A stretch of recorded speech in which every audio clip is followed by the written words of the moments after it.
ربي سن هجالته ربي سن هجم ما تشوك أنتم كيتين لجتني أنتني قالتهم اسم قالتهم فلا الفاضة أكلوا ما تكملنا كده إيه قاعد واتك بيجادوا بدين رابوه برنوتا اسم جرّاق أبدان ورّي بعدي أجر لكميك أندمي هم مالي برات برونسا أو بوتاشو من أسد دامتي والله مجاتو كشان اللي يابل لوكام مجان سالي عبد الكريم جدا ما درشوا كيسن أكبياتي يونيفرسيتي in أمريكا وجولة جيمتو ماغا إثيوبيا كيسن نام كلام بربادا جده براتان ما برونسا تشو بيتي براتي سالي عبد الكريم تكفى بيتي فرطامات كيتي مرتجرا كوجما جو كيسن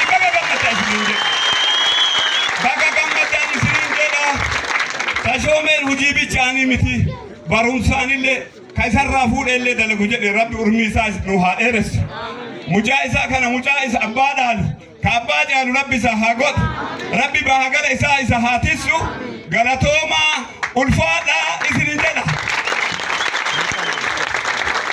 إدو غلطي فندا ديرس نغرو لكو غرانتون اللي واجد carana kenetaniif galatoomaa jaa akkuma karaa asirratti sagantaan dhiyaate kun sagantaa guddaadha yeroon dhaga'es guyyaa kana dhaga'e obbo Dinquun nattaa himuudha yeroo saa kanarratti argamnaan hin jenne uduu ilqabarraa argame nattola haa taatu sagantaan biraa illee ture sanuma addaan kunnee waaqee kennaa jennee dhufne baga dhufellee baga irratti argamellee yeroo laa kenname immoo yeroo gabaabdu waltajjii bareedaa sa'a kana silaa wanni guurdaan irratti haasofnu waan guyyaa guutuu nu qaasu ture haa taatu wanni argaarullee baay'ee ganamarraa dubbatameera jedhameera walaloonis tuqameera irratti ammoo wanni nu jechuu barbaanne guyyaa har'aa hojjetoonni salaamii akkanatti qindaa'anii sagantaa bareedaa kana geeggeessuun kana godhuun anis baay'ee gammadeera maqaa dhaabbataatiinis nu galatoofadha baay'ee haa galatoomanii maaf dhaabbanni kun eessaa ka'ee isaan bahee wanni guddaan ibsameera yeroo sanitti wanni abbaa qabeenyaallee haa ta'u nullee haa ta'u nu mudataa ture waan guddaadha waan guddaa nu mudate sana immoo milkeessanii an ka'anaaf kenname dalaguu qofa abbaan fedhe haa balleessu abbaan fedhe waan fedhe haa godhu jedhanii kutannoon murannoon yeroo namni mana isaatii bahuu dhiisee mana isaa keessattuu dhokataa turetti obbo Tashoomeen achi dhaabachuun achi buluun halkanii guyyaa dalaganii dhaabbanni kamuu yeroo akkanaa san keessa yeroo ulfaatu san keessa dalagaa gana ga'u kun kaampaanii guddaadha kaampaanii akka biyyaatitti tajaajila guddaa kennaaru kaampaanii tajaajila guddaa kennu kana ji'oota muraasa keessa yeroo namni mana isaatii bahee mana galuun itti ulfaatu halkan guyyaa achi dhaabachuun akka biyyaatitti namni bishaan qulqulluu akka dhugu taasisaniiran isaan illee achumaan akkanaa galatoonfattan isinitti dhiyeeffatu qaraa waltajjii irraa waa kaasaa ture warri walaloo irratti waajjaa ture akkasuma ammas uduu bu'ibayin gugurdaan jiru uduu gaarri guddaan jiru uduu rakkoon gugurdaan jiru halkan guyyaallee achumatti nyaata isaanii peestaaliin waan isaanii dhiyaatellee achumatti nyaataa uduu nyaatan filatin uduu iddoo bultiin filatin maatii amma jennu kana waliinis uduu waliin qunnamin uduu waliin gahin iddoo san iddoo hojiillee godhachuun iddoo bultiillee godhachuun hojii gugurdaa akka biyyaatitti fudhate kana ji'a muraasa keessa yoo milkeessan ittaananii level 2 kaamma jedhamu kanallee yeroo muraasa keessa bishaan kun waliin gahinsi isaa rakkisaa ture komiin gugurdaan ka'aa ture ummanni Itoophiyaa bishaan kana danda'uuf daangatti gaafii gugurdaa dhiyeessaallee ture komiin gugurdaanis ka'aa ture yeroo kanatti abbaan qabeenyaa kun halkanii guyyaa dhaabbatee ammas gaafii hawaasa biyya bishaan qulqulluu dhuguuf isa gaafatu kan halkanii guyyaa irratti hujuun bishaan waarshaa lammaffaa waarshaa guddaa kaampaanii guddaa bakka buusaniiru. Ammas qarawaan mana kana keessaa ka'aa ture level 3 level 4 in argina waan ja'a turte san yoo hojjetaan salaamii akkanatti dhaabatee waan addaa agarsiisu akka biyyaatitti nullee waan addaa yoo agarru hamilee guddaan nu dhaga'ama. Isaanis hojii badhaa carraa hojii uumaniiru yeroo san keessatti nama baay'ee carraa hojii uumaniiru. Irra darbii warri ejentii ta'e bishaan kan biyyaa biyyatti daangaatti deddeebisu daldalaan baay'een maatii isaa ittiin horataa tureera. Shufeeriin baay'een qacaramee hojii ittiin geggeessaa tureera. Warri dhiyeessii irra dhiyeessullee kaarrolee kana dhiyaatanii galatooman hojii gugurdaa isaan cinaa dhaabatanii hojjaniiru. Ammas obbo Tashoomen akkuma qaraman irraa ka'aa ture yoo akkan hojjetaan hojii isaan irraa qoodamee isaan hojjanii isaan hin gaaniiranii isaan kenna jedhanii halkan guyyaa dhaabatanii akka isaaniitti yoo dalagan isaanis hamilee guutuun ammas ofafoo hojii gugurdaa hojuuf karoorfatanii irra jiran irratti kun milkaa'ina guddaa agarsiisa. Gama birootiin tajaajilli namni tokko yeroo waa dalagu ofiif dalagaa maatii isaa irra darbee nama haganaa kan arra iddoo kanatti argamee namni haganaa kun sagantaa ganagoo guddaa badhaasa ganagoo nullee kenne nu yeroo san isa cinaa amlee nu kennaafi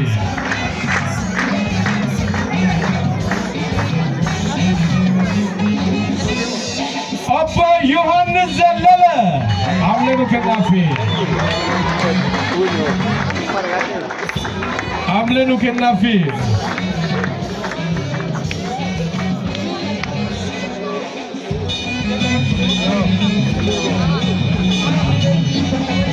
amlee nu kennaafi amlee jabaata tumuru genne rameho isaka amlee nu kennaafi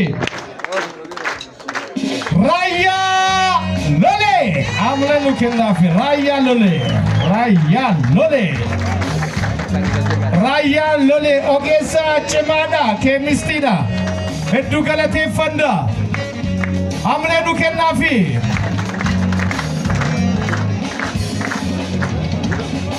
Obbo Muhammad Qabato. Yes. Muhammad Qabato.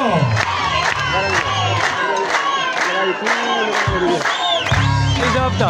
Ijabban. Bigiga.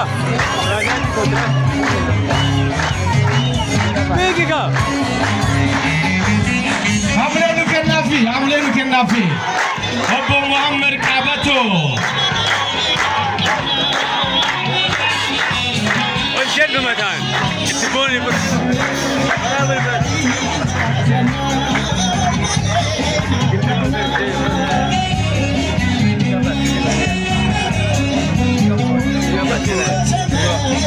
Obbo Abdullah Bulli Obbo Abdullah Bulli hamle nu kennafi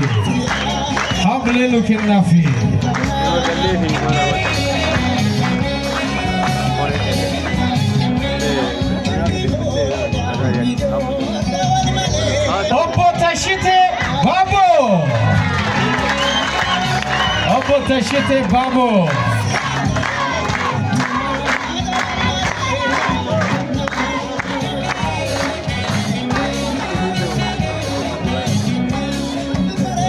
Amle nu kennafi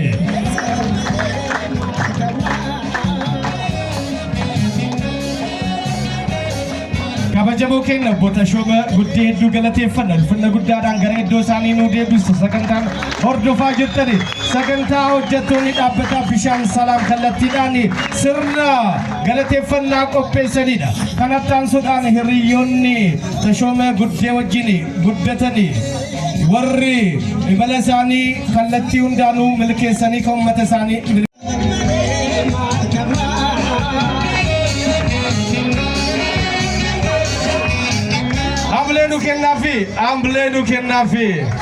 Hamle nu kennafi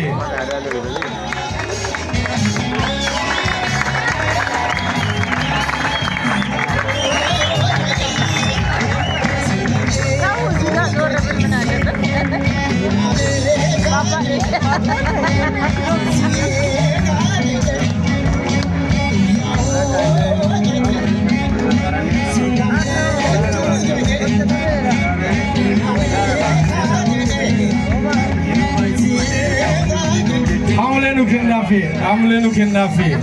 Wow. Yamran.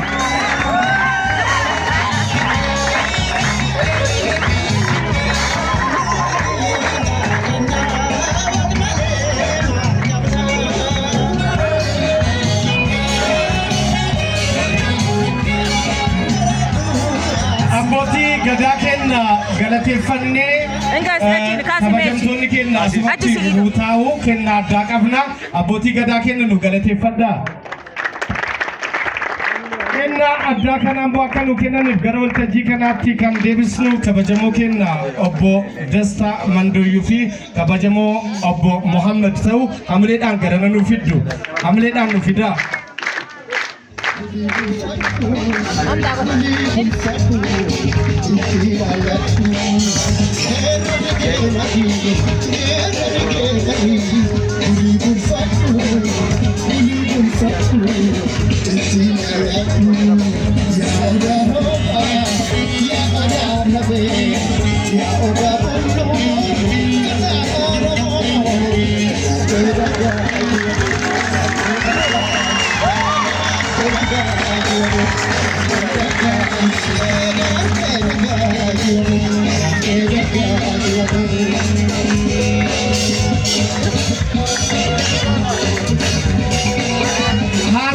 Harawa amlenu kennafi ilma abbaa caalu warra dhaloota biyya kana kallattii hundaanuu qajeelchuu danda'u ta'ee imalaa jira. Innis ulfinna kana uffachuu qaba.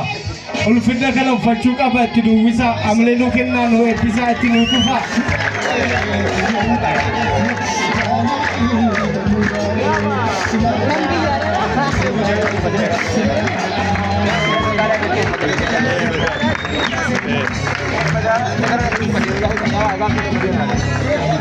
Kenna addaa kallattiidhaani.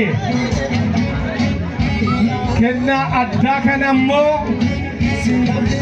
warra hojjettoota bishaan salaam qofaa miti kan tashoomee guddee galateeffachuu qabu. Tashoomeen nama raasaa jiru hundaaf tola ooleera. Nu gamaa gamanatti bittinnoofnee jirru garanaas deebaa ujoolle nuun jechuudhaan nu utubee nu gurmeessuudhaan warri waan harkaa gara afaanitti fiduu dadhabe har'a ammoo mana kennaa fi nama biraas gargaaruu dandeenyeerra. Kun hundinuu rabbii gaditti tola isaati jechuudhaan dhaabbanni gamtaadhaan ijaarame kallattiidhaan fe'aa fi buusaa irratti hundaa'e tashoomee kennaaf kennaa qabnaa jedhan ulfinnaan akka duwwisani kallattii baane hamlee nu kennaafi.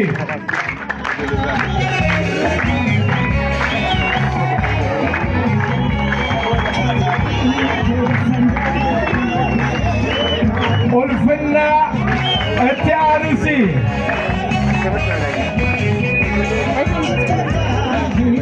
Osoo dubartiin cimtuun isaan duuba jiraachuu baatte tashoomeen kenna cimuun danda'u jechuudhaan kabajamtoota aadde Salaamaayit moggonnaniifis kennaa kana fakkaatu kallattiidhaan gumaachanii jiru. Radeebi'aa malee nu kennaafi.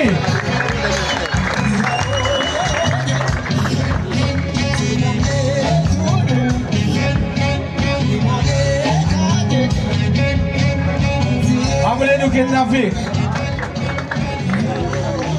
Hamleedhaan ulfinnaan garuma iddoo isaaniitti nu deebisaa. Hamlee nu kennaafi. Hamlee nu kennaafi.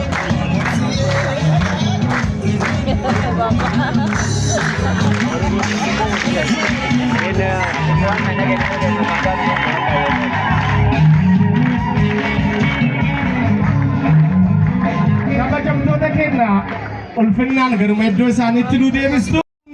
maal haa qopheessinu garamitti imalaa jirtu yoo maal goone gaariidha jechuudhaan warra iyyaafatu keessaa mana qopheessaa bulchiinsa magaalaa Shaashamannee mana qopheessaa hojii gaggeessaan kenna kan duraanii hoogganaa waajjira investimentii kana ammaa obbo Abdoo Gabaa'oo kallattiidhaan dhufaa jiru amalee nu kennaafi.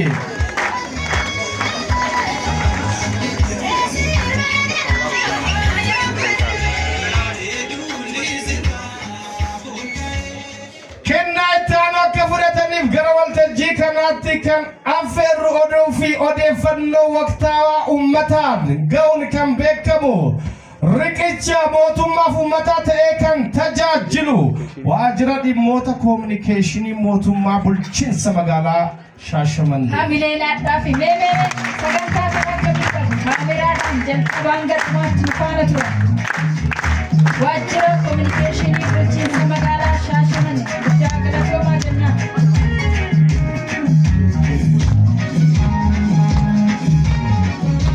Kendaa taaraa akka fudhataniif gara waltajjii kanaatti kan affeerru qajeeltoon hundinuu seeraa fi seera qofaan ta'uu qaba. Warra jedhanii nageenya magaalaa kanaa eegsisan keessaa isaan tokko kan ta'ani qajeelcha poolisii olaanaa bulchiinsa magaalaa Shaashamannee amalee nu kennaafi. Qajeelcha poolisii olaanaa bulchiinsa magaalaa Shaashamannee.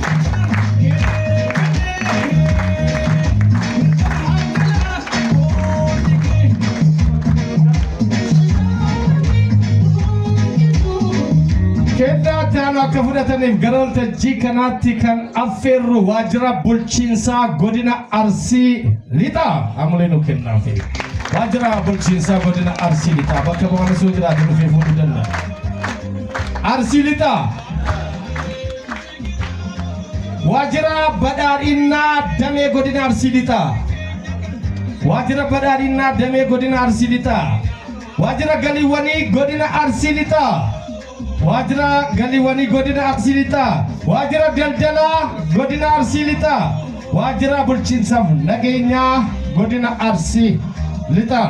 Amalee nu kennaafi walitti qabaati. Hedduu galateeffannaa.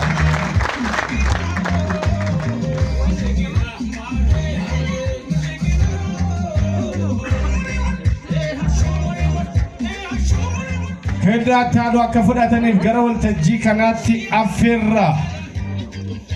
Isaanii jirtu naannaa bulchiinsa isaanii jirtu warra awwaardii marsaar faffaa fi mootummaa naannoo Oromiyaa gaggeesseen tokkoffaa bahuudhaan maqaa magaalaa Shaashamannee ol kaasuu kan danda'e kutaa magaalaa Allachee amalee nu kennaafi.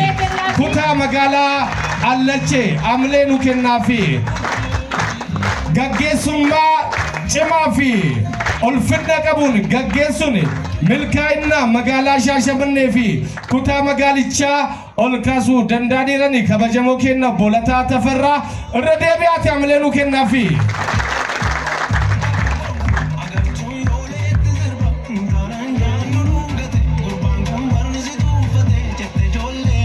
Ladduma imala keessan gara magaalaa Finfinnee yoo godhaftani Dangeffama kiiloomeetira 0 magaalaa Nageellee Arsiitiin dangeffamuudhaan kan dhaabbattu yeroo hundumaayyuu imala badhaadhinaa milkeessuu keessatti qooda olaanaa kan taphattu galiidhaanis tokkoffaa taate kutaa magaalaa Malkaa Sirbaa amalee nu kennaafi. Kutaa magaalaa Malkaa Sirbaa.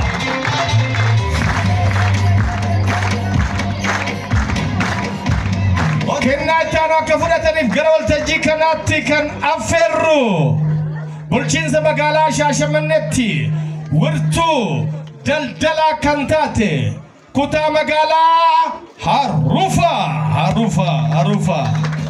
amalee nu kennaafi.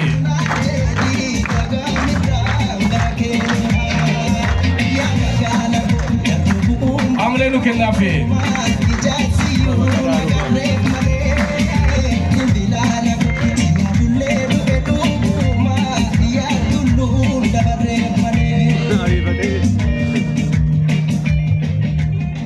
Kendaa taanoo akka fudhataniif gara waltajjii kanaatti kan affeerru magaalaa gudditti mootummaa naannoo Sidaamaa kiiloomeetira 0dhaan kan daangeffamte argamtu bulchiinsa magaalaa Shaashamanneetti kutaa magaalaa Bishaan Gurraacha Hamilee nu kennaafi Bishaan Gurraacha.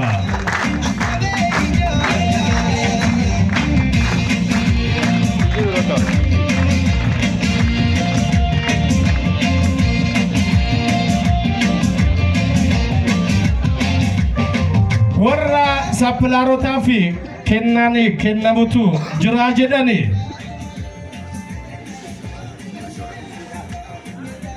MK Consultant Hamilee nu kennaafi kunniin ogeessota dhaabbata Bishaan Salaam Hamilee nu kennaafi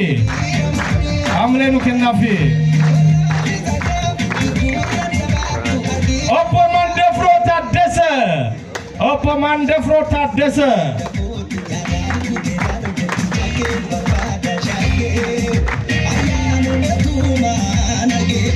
Obbo Salamon Hamilee nu kennaafi Obbo Qasim Bati Hamilee nu kennaafi warra ijaarsa keessatti qooda olaanaa taphatanii warra dizaayinii ajaa'ibaatiin dhaabbata Bishaan Salaam tolchanii warra konistirakshinii ajaa'ibaatiin Bishaan Salaam dhaabbata warshaa qofa osoo hin taane masaraa mootummaa akka fakkaatu akka tolchani irra deebi'aati Hamilee nu kennaafi. Bu'aa guddaa galmeessisanii jiru. irra deebi'aa Hamilee nu kennaafi.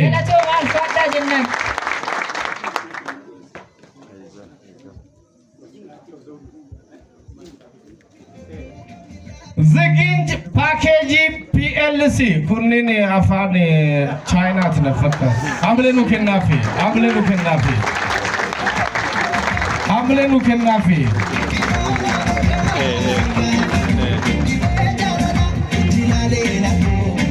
Obbo Wasanaቸው ዘውዴ Hamilee nu kennaafi.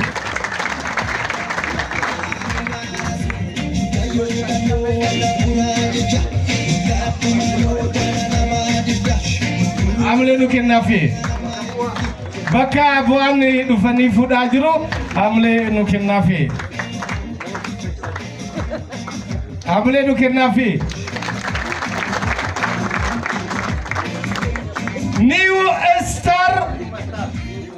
New Master በሚለው ይስተካከልልኝ New Master Global Package Hamilee nu kennaafi.